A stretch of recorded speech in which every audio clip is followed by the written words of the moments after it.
Mamshi! So welcome to Vlogmas Day 17! Today, magsho-show yung Miss Universe. So I'm gonna do a reaction video sa Miss Universe. Ayan na! Start na! Iniwan ko yung niluluto kong hotdog. Oh my God! Start na sila! So let's watch mga Mamshis! The very first contestant from Africa and Asia Pacific to move into the semifinals is South Africa. Wow! Pasok siya!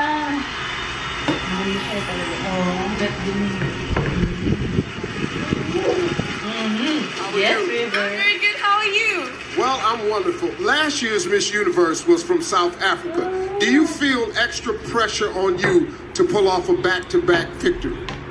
Well, Steve, I think it's normal for there to be a little bit of pressure. But I know that South Africa is supporting me all the way, just like they supported Demi. I know they're probably all sitting behind their TV screens right now with a cup of coffee because it's 2 o'clock in the morning. And I just want to say thank you so much. Beautiful. Thank you, South Africa.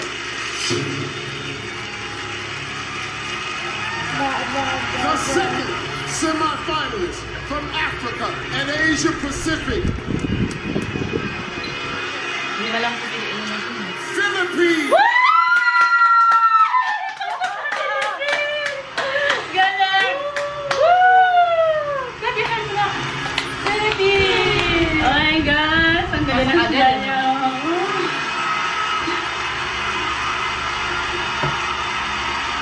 Grabe yung I'm fantastic, Steve. I bet you're happy to see me. Yes, I'm happy the Philippines loves me. Listen, you're a singer and a musician. If you were going to write a song about your experience here at Miss Universe, what would you call it? Well, you know what, Steve? As a Miss Philippines, I've always felt the love and the support of the Filipino people. And I think I brought half of my country here tonight. And so I would name the song Raise Your Flag because I stand here not as one, but as 104 million Filipinos. Thank you, Philippines.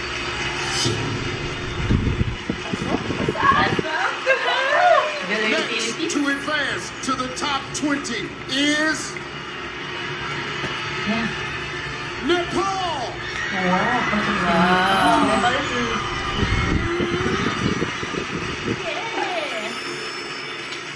Yun yung balingkinitan. I'm feeling wonderful. Well, absolutely. Listen, I heard that you brought multiple good luck charms with you from Nepal. Tell us about one of them. Yes, I did, because I'm somewhat superstitious. I had recently visited a Buddhist monastery 4 months back, and they gave me a, I would say a thread bracelet. It's supposed to help protect me and help me on my journey. Kapunka! Thank you, Nepal. She is also heading to the semifinals. Vietnam!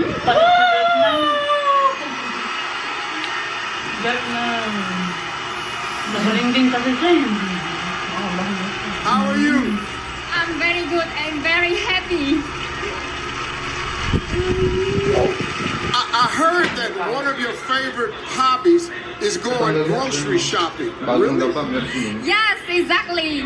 That is my happy day. I get up early, go to buy food for cooking at the local market. Yes, very nice. Thank you. Kapunka! Love the haircut.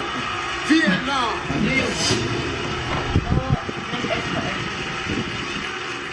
For the women of Africa and Asia Pacific, there is only one spot remaining.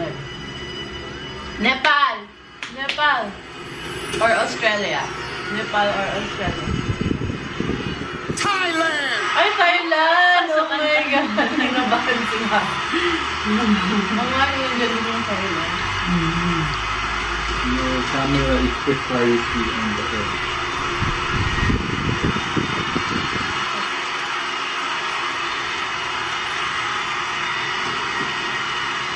Meeting sila yung stopping.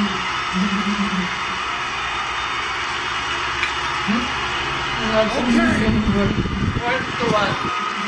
Okay. Got it. I got it. How are you? I'm good, sir. A little bit hungry. You're a little hungry. You can eat some of these cheers in here you just got. Hey, listen, you went from being a failing student to graduating college with a 3.9 grade point average. What sparked the change for you? To be honest, I just want my parents to cry because they pay my tuition a lot. And more importantly than that, the love of myself empower me to put all the effort to accomplish my academic goals. So love yourself, guys. Love will make a way for you. Thank you, Thailand. Yeah. In the competition, Top 10 na! Lahat kabali na niya. South Africa. South Africa! Oh my God, silang dalawa ni Philippines ang ano. I'm studying medicine. I'm a second medical student. Studying medicine, you come face to face with this fine line between life and death. And I think that teaches you how to appreciate life so much more. It teaches you to show love and be compassionate. We need better quality medical care for everyone. Because working in the hospitals, I've seen that in our clinics or in our rural areas, not everybody is treated the same. I definitely want to work in health for the rest of my life. And it requires someone who is really passionate about it to do a good job at being a doctor. And I think I've been blessed with those skills, so I have to use it. It's my responsibility. Oh my God, Philippines! Africa. Also entering the next round is Philippines!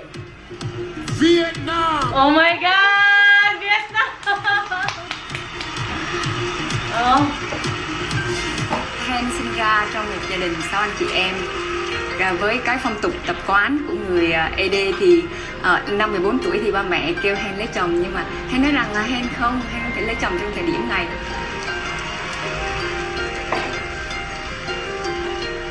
Sau khi đăng quang Hoa hậu Hoàn vũ 2017 của tôi thì tôi đã dành hết số tiền thưởng của mình cho các em. Tôi đã mở một thư viện ở một nơi vùng sâu vùng xa luôn. Thư viện này là thư viện thân thiện.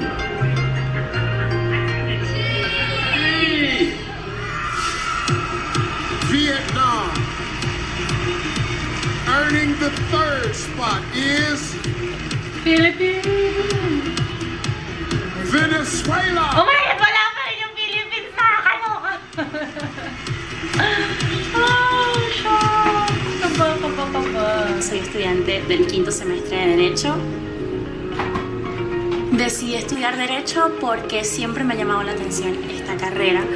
Creo que es una carrera que me puede ayudar a tener un alcance, a aportar algo a mi país, a aportar algo a las personas que más lo necesitan hoy en día. Mi familia es muy grande, repleta de mujeres y de unos chiquitos que alegran nuestras vidas. Todos los fines de semana mi abuela hacía empanadas. ¿Cómo está? Mis tías y yo la ayudábamos a hacer y vender las empanadas. Ellas me enseñaron que el trabajo es lo que más nos dignifica y que a pesar de las adversidades podemos salir adelante. Venezuela. Still in the running is Philippines. Oh my God! Nakakakabahan talaga yung tinawag.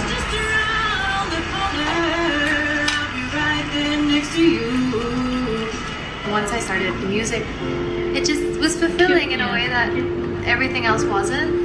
My mom told me that even when I was in the womb, like I was dancing along to music. Overwhelmed. But when you look at it as just one step at a time, one day you're gonna look up from your feet and you'll be at your destination. So that's a piece of advice from my dad that I feel I'm gonna apply in my whole life. Philippines. Moving one step closer to the crown is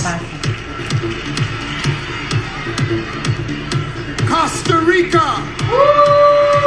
Grabe yung tawa niya. When I was was 17, I had an eating disorder. It almost ruined my life. You get so much pressure and you spend so much time looking for approval from the outside that you don't understand that the only approval you need to be happy is the one you have to give yourself. And I think one of the things that really helped me get through this was this beautiful relationship I developed with nature. Being out there in the middle of the jungle and just seeing how simple life is. I think that if you developed a healthy relationship with nature, you get to live a healthier, happier life. Costa Rica. Baby. Stepping into the sixth spot is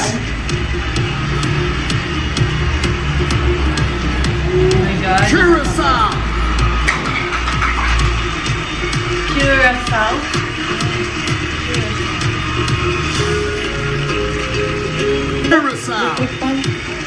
Happy? Also advancing to the next round is What's next? Nepal. Yay! Nepal! Mini? Results Oh my God. right here. Ito na. The first contestant Ano yung result? to make Top it 5. to the final 5 is Puerto Rico. Oh my God! Puerto Rico. Bakit?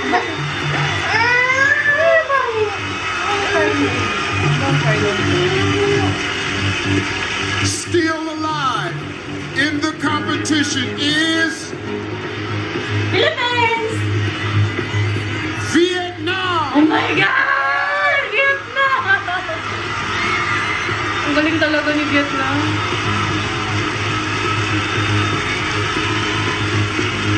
Earning spot number 3 is Philippines.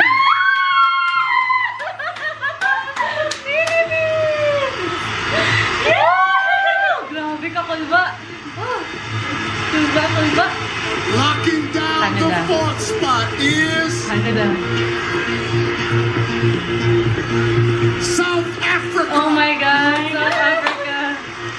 Isa na lang. Galing yan sa South Africa. Canada. 6 women are My still God, hoping to Thailand, advance to the next round, but there's only one spot left. Keeping her dream alive is Venezuela. Oh my God! Venezuela! Hindi nakuha si Canada.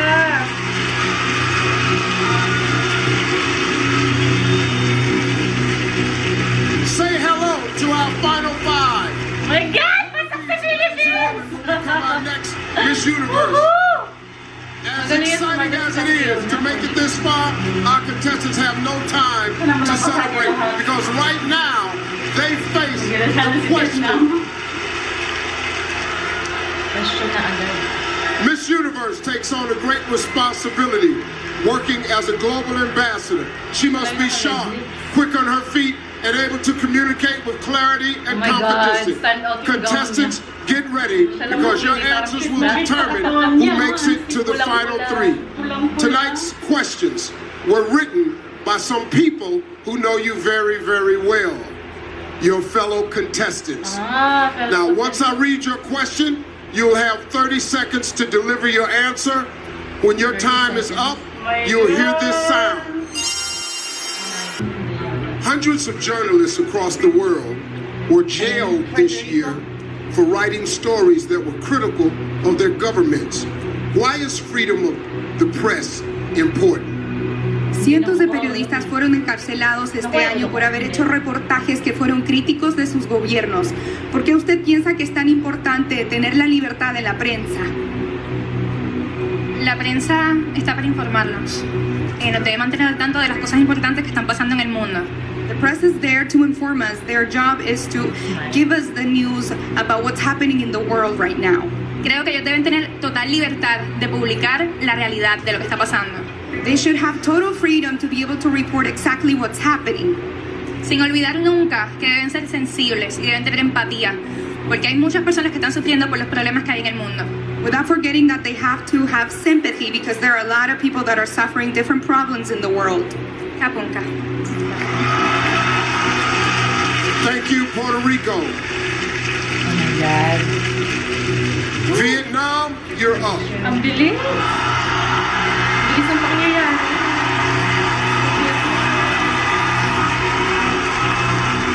How are you? I'm very good and very happy. Thank you very much, Miss Universe. Well, here's your question. The Me Too movement has sparked a global conversation. In response, some have said that the world has become too politically correct. Do you think the Me Too movement has gone too far? Phong trào Me Too đã làm thế giới nói chuyện về nhiều. Em có nghĩ là phong trào Me Too có nói quá không? Bản thân em không nói quá. Bởi vì khi mà bảo vệ sức khỏe con người hay bảo vệ làm dục tình dục, bảo vệ con người, bảo vệ phụ nữ, đó là một cái quyền rất lớn. I don't think that it has gone too far. Protecting women and women's right is the right thing to do. Con người chúng ta cần được bảo vệ và trong cuộc sống của chúng ta cần được tự do và cần được bảo vệ. Cảm ơn. Women need protection and rights. Thank you. ขอบคุณค่ะ Thank you, Vietnam. Philippines, it's time. Oh my God! Philippines now. How are you? I'm good, Steve. I can't believe it's top 5 already. Well, it's here. Here's your question. Canada recently joined Uruguay as the second nation in the world to make marijuana legal. What is your opinion on the legalization of marijuana? I'm for it being used in a medical use, but not so for recreational use. Because I think if people were to argue, what about alcohol and cigarettes? Well, everything is good, but in moderation. Thank you. Thank you, Philippines. Galing! She nailed it. Pasak pa yan. South Africa, step right up. Ang bilis na ng sagot niya. How are you? I'm good, thank you. Many countries across the world are experiencing an increase in immigration. Do you think countries should limit the number of refugees allowed across their borders? I think that every country should have their own rules and regulations, but for a thriving society and for all of us to stand together, we have to understand that we are all human. And we all are more alike than we are not. So we should be open to loving each other, accepting each other. Doesn't matter where we come from. Thank you, South Africa. Galing yung sagot sa South Africa. Venezuela, get ready.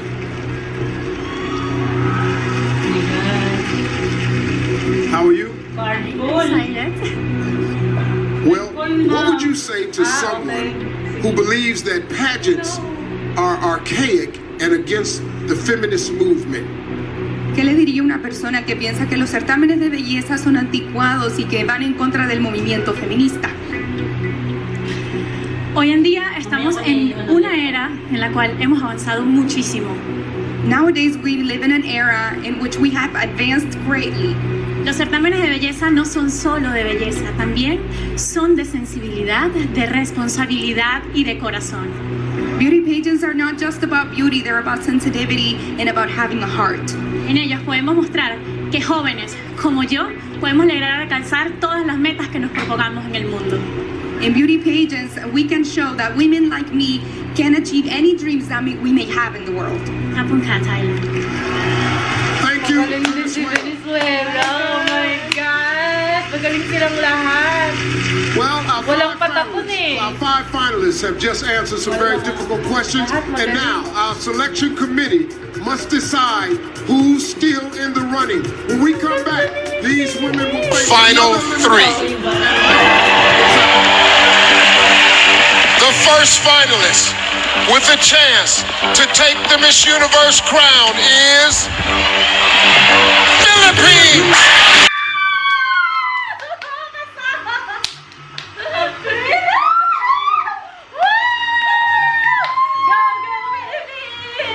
Ito talaga yung first na. Wow!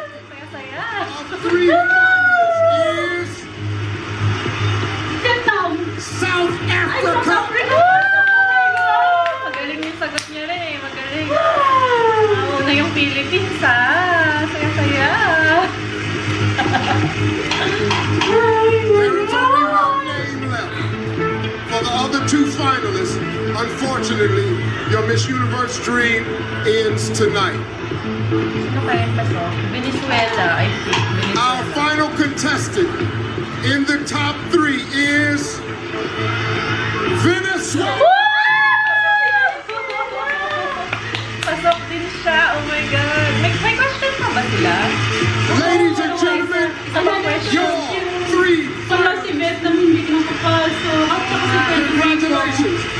But you 3 finalists, you have to stay right Happy. Nakapasok si Philippines. because the next round begins right now. Right now. It's time for the final word.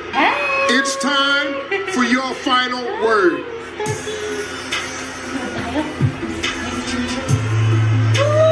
South Africa and Venezuela, headphones on. Oh, ayun ang ganda ng earrings ni Catriona. Oh my God! Please join me. Pilipinas na pakasanin nga, ano?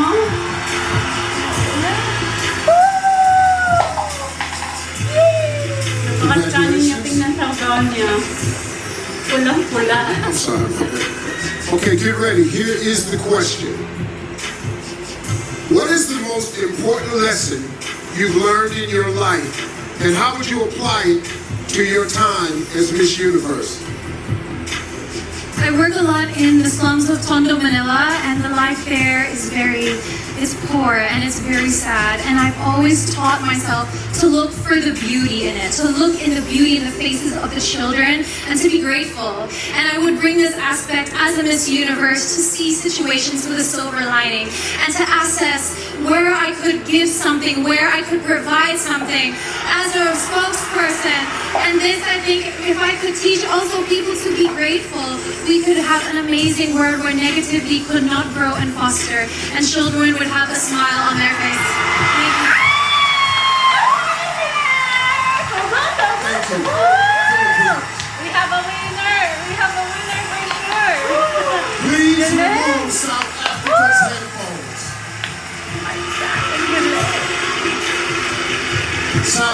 South Africa, please join me.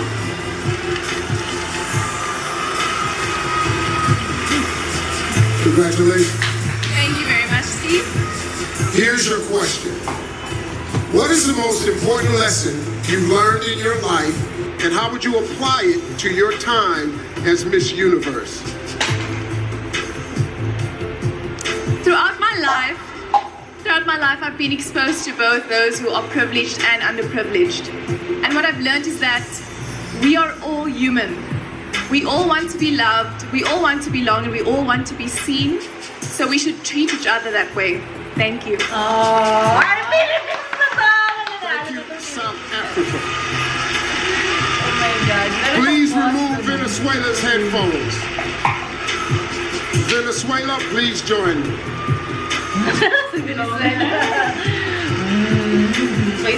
Congratulations. Thank you. Okay, here is your question. What is the most important lesson you've learned in your life, and how would you apply it to your time as Miss Universe? ¿Cuál es la lección más importante que has aprendido en tu vida y cómo aplicarías eso en tu reinado como Miss Universo? Crecí en una familia llena de mujeres I grew up in a family filled with women, y cada una de ellas me enseñó algo muy importante. and each one of them taught me something very important. Pero lo que siempre recuerdo es que trabajando, luchando por nuestros sueños But what I always remembered is that by working hard and chasing for our dreams, y llenándonos de coraje, fuerza y confianza, podemos lograr todas y cada una de las metas que nos propongamos en esta vida. and by having courage and strength and willingness to achieve these dreams, we can achieve anything we want in this lifetime. Oh my Y esta God. noche lo corroboro, estando aquí en el mismo universo. And tonight, I'm proving this. I am here at Miss Universe. Thank you, Venezuela. Magaling din si Venezuela. Oh my God. Tsaka yung Well, delivery we niya. will see all 3 of you later for your final look. Feeling ko Each of panalo. our 3 impressive contestants will come out in the Ito na yung final. Sabihin na nila. Yung nanalo. finalists. It's time. I will now announce the second Second runner-up. runner-up. God. Oh my God. Second runner-up. The second runner-up for Miss Universe is South Africa. Venezuela.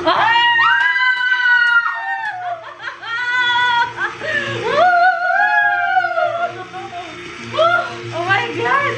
South Africa and Philippines. Congratulations, Venezuela. This is great. Only 2 women remain. South Africa and Philippines. Please come center stage. Oh my God.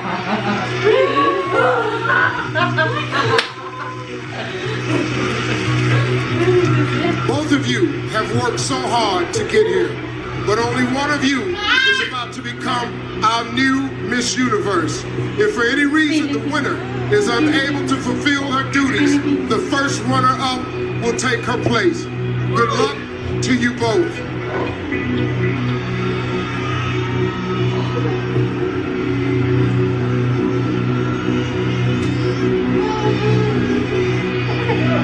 The new Miss Universe is Philippines.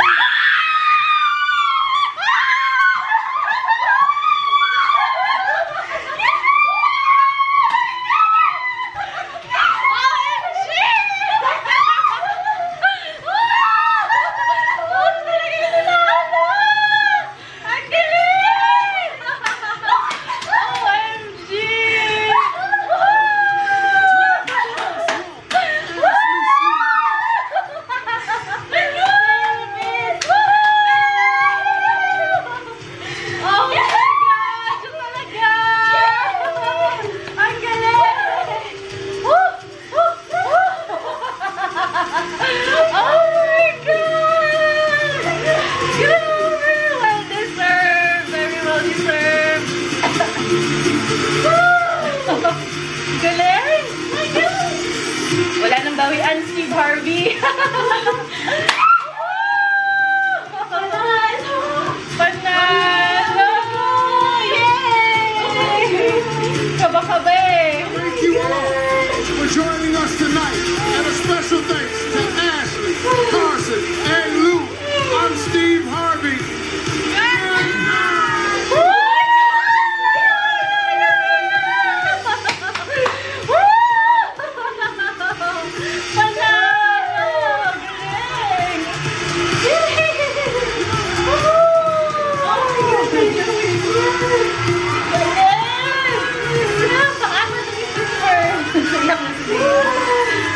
Okay, that's it guys.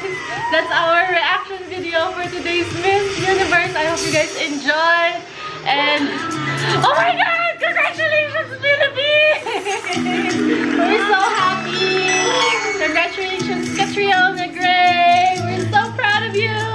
And goodbye guys. See you on the next video. Don't forget to like and subscribe for good vibes. Bye! May USS Grabe, well deserved. Well deserved. Deserving talaga. Deserving talaga si Catriona. And all I can say is, she deserved the crown. Diba, anak? She deserved the crown so much. And yeah, congrats. Thank you for watching, everyone. Nakakaiyak guys. Iyak ako. Umiyak si Ren. Grabe, magdadasal ko talaga. Grabe, dasal ko. Umiyak si Ren. Salamat sa panonood. See you guys on the next video. Ay, itong baby nangaagaw ng camera. So, ayun na. Bye-bye na. Bye! Bye!